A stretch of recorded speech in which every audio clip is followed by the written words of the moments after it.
আজ 1 জুলাই 2024।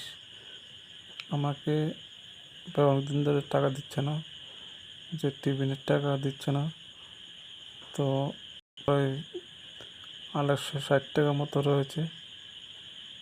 মাঝে মাঝে দিয়েছিল কিছু টাকা,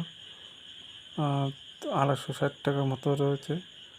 টাকা দিচ্ছে না, প্রথমত বলছে টাকা দেবে না, সেই জন্য করছে।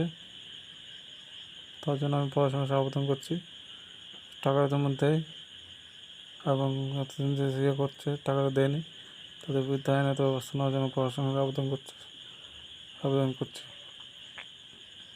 কারণ তারা অনেকদিন ধরে এরকম করছে, আমাকে ঠকাচ্ছে, আরও কত মানুষকে যেন ঠকাচ্ছে।